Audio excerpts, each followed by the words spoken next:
Mon petit ami Dave était tout mon monde.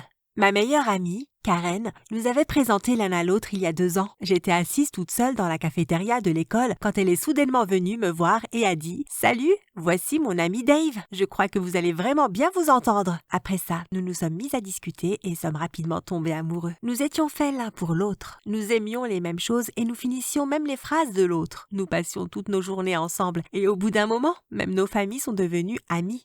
Nous étions complètement inséparables et notre relation est assez rapidement devenue sérieuse. J'étais tellement amoureuse que j'imaginais toute ma vie avec Dave.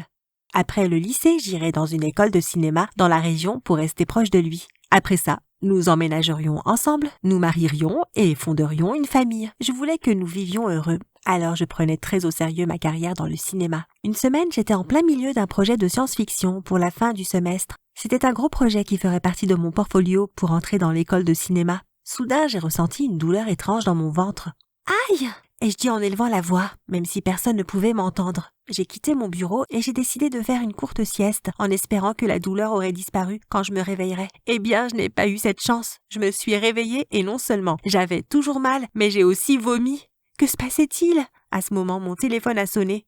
C'était ma meilleure amie Karen. « Pouah, Karen, ça ne va pas du tout !» ai-je dit. « D'accord, bonjour à toi aussi. Qu'est-ce qu'il y a ?» a-t-elle demandé. « J'ai terriblement mal au ventre. J'ai essayé de dormir pour que ça passe, mais maintenant c'est pire, et je vomis. » ai-je répondu. « Tu as mangé quelque chose de pas frais ?»« Non, » ai-je répondu. « Oh mon Dieu, est-ce que tu t'es dit que tu étais peut-être enceinte ?» s'était-elle exclamée. « Non, Dave se protège toujours. C'est impossible. » ai-je répondu. « Ce n'est pas sûr à 100%. Je pense que tu devrais faire un test de grossesse, » a-t-elle dit. « Non, Karen, je ne peux pas être enceinte, » ai-je dit avant de raccrocher. Même si elle était ma meilleure amie, elle était assez agaçante, la plupart du temps. Elle avait toujours l'impression d'avoir raison. J'ai rampé jusqu'à mon lit, me suis roulée en boule en serrant mon oreiller et me suis endormie. « Amélia! Amélia !»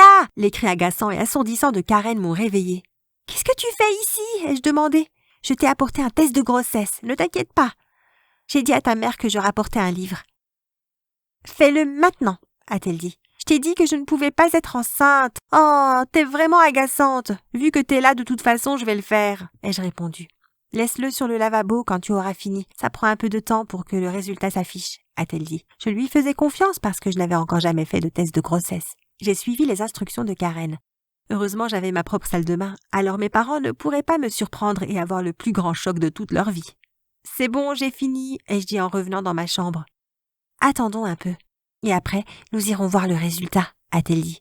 Au bout de quelques minutes, Karen a dit « Tu sais, t'es trop nerveuse. Je peux aller voir le résultat pour toi. » J'ai acquiescé et elle est sortie de la pièce. En revenant, elle affichait une expression étrange. « Amélia, je veux que tu saches que je prends notre amitié très au sérieux et que je serai toujours là pour toi. »« Qu'est-ce que tu racontes là ? Je suis enceinte ou pas ?» ai-je répondu. Elle m'a tendu le test. J'étais enceinte. Oh punaise, je ne suis pas prête pour ça. Je ne sais pas quoi faire. Qu'est-ce que je vais dire à mes parents ? Comment vais-je le dire à Dave ? Est-ce que je vais devoir arrêter l'école ? Je me suis mise à pleurer. Karen m'a gentiment prise dans ses bras. Tout va bien se passer et souviens-toi, je suis là pour toi. Peut-être que tu devrais avancer pas à pas. D'abord, tu devrais parler à Dave parce qu'il est le père et qu'il mérite d'être le premier au courant, a-t-elle dit. Après le départ de Karen, j'ai envoyé un message à Dave pour savoir comment il allait. Je n'étais pas prête à lui dire et je voulais le faire en personne. Je lui ai demandé s'il voulait m'accompagner dans une forêt toute proche parce que j'avais besoin de plans naturels pour une scène que je filmais. Il a accepté et a dit qu'il viendrait chez moi le lendemain. Ce serait parfait. Nous serions seuls, il me prendrait dans ses bras, me réconforterait et me dirait qu'il serait toujours là, peu importe les problèmes que nous rencontrerions. Je pouvais déjà tout imaginer. Le lendemain, il est venu chez moi. « Salut bébé !»« Comment ça va ? Tu m'as manqué » a-t-il dit dès qu'il est sorti de sa voiture pour me faire un câlin. « Tu m'as manqué aussi » ai-je dit en le serrant et en respirant son parfum. Tout semblait parfait dans ses bras. Je suis montée dans la voiture et nous sommes partis. Nous avons roulé sur quelques kilomètres, puis nous nous sommes garés. Nous avons commencé à marcher dans les bois, main dans la main. C'était une balade romantique. Il m'a raconté quelques blagues et nous nous sommes arrêtés quelquefois pour nous embrasser. Après avoir filmé tout ce dont j'avais besoin pour mon projet, j'ai décidé qu'il était temps d'annoncer la nouvelle à Dave. J'ai pris ses mains et les regardé dans les yeux. « Dave !» ai-je dit. « Oui, chérie, pourquoi es-tu si sérieuse d'un coup ? Quelque chose ne va pas ?»« J'ai quelque chose de très important à te dire. quelque chose qui pourrait changer nos vies. « Quoi ?» a-t-il répondu. « Je suis enceinte, Dave. » Il m'a lâché la main et me dévisageait d'un air incrédule. « Est-ce que nous sommes au mois d'avril ? Parce que ça doit être une blague. Attends, Amelia, t'es sérieuse ? Pourquoi tu ne ris pas ? A-t-il dit. Il s'est mis à faire les 100 pas nerveusement. « Je suis sérieuse. J'étais malade hier et je ne comprenais pas mes symptômes. J'ai fait un test de grossesse qui s'est avéré positif. J'ai vraiment peur et je ne sais pas quoi faire. » ai-je dit en pleurant. « Eh bien, c'est impossible que cet enfant soit le mien. Tu dois être folle, a-t-il dit. » Je n'arrivais pas à croire ce que j'entendais. « Tu plaisantes, j'espère ?» ai-je demandé. « Non, j'ai toujours su que tu me trompais.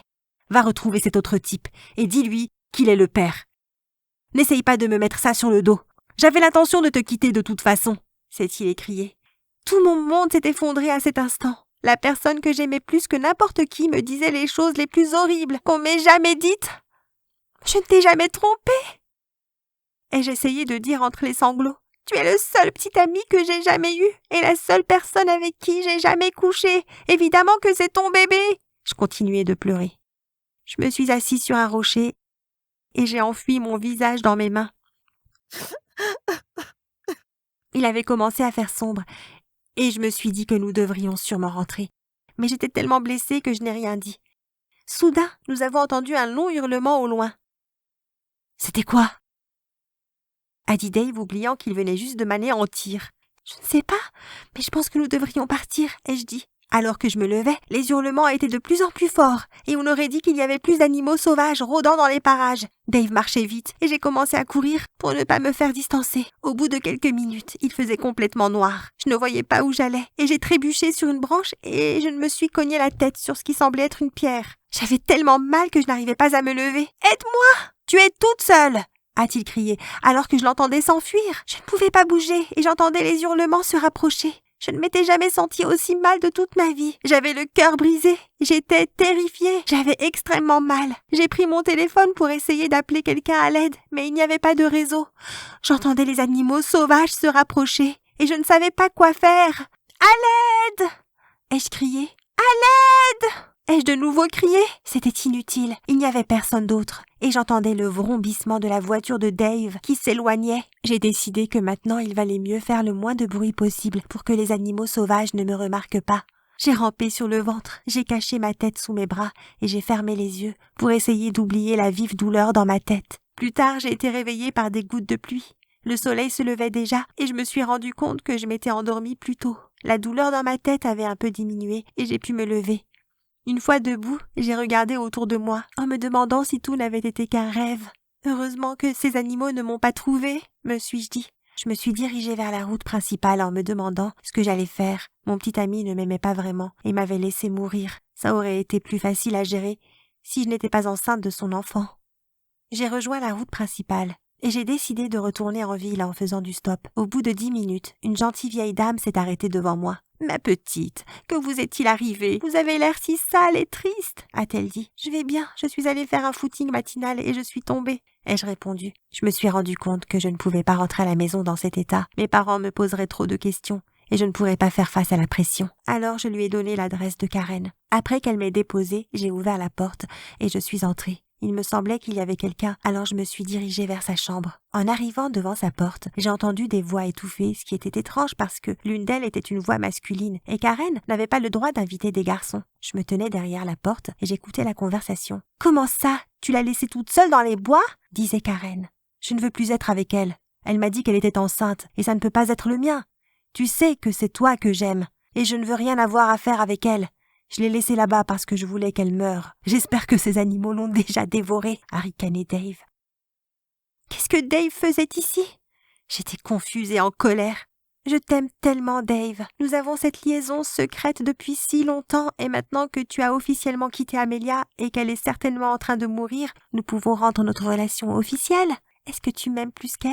A-t-elle répondu. Bien sûr, à mes yeux tu as toujours été la première, a-t-il dit. Eh bien, j'ai quelque chose d'important à te dire. C'est moi qui suis enceinte. Quand Amelia m'a dit qu'elle était malade, j'ai décidé de lui faire croire qu'elle était enceinte, alors je suis allée chez elle. L'ai convaincue de faire un test, puis j'ai échangé son test et le mien. Elle n'est pas enceinte. Dave, Moi, si. Maintenant, nous allons enfin fonder une famille. J'ai tellement hâte, a dit Karen. Il y a eu un moment de silence. Quoi? A finalement dit Dave. Tu n'es pas content? A dit Karen. C'est impossible que ce soit mon enfant. Je me casse de cette maison. Ne m'appelle pas. Ne me contacte pas d'une manière ou d'une autre. C'est fini, Karen, a-t-il hurlé. Alors qu'il sortait de sa chambre, il m'a vu dehors. Il était bouche bée. T'es un vrai salaud, Dave. Je suis vivante et je vais te dénoncer à la police, me suis-je écriée. Et toi, Karen? Tu as fait semblant d'être mon amie, mais tu es juste dégoûtante. Toi et Dave, vous êtes vraiment bien trouvés. Et je continuais de crier. Puis, je l'ai giflée 2 fois de suite. Je suis sortie de chez elle en trombe, sans jamais regarder derrière moi.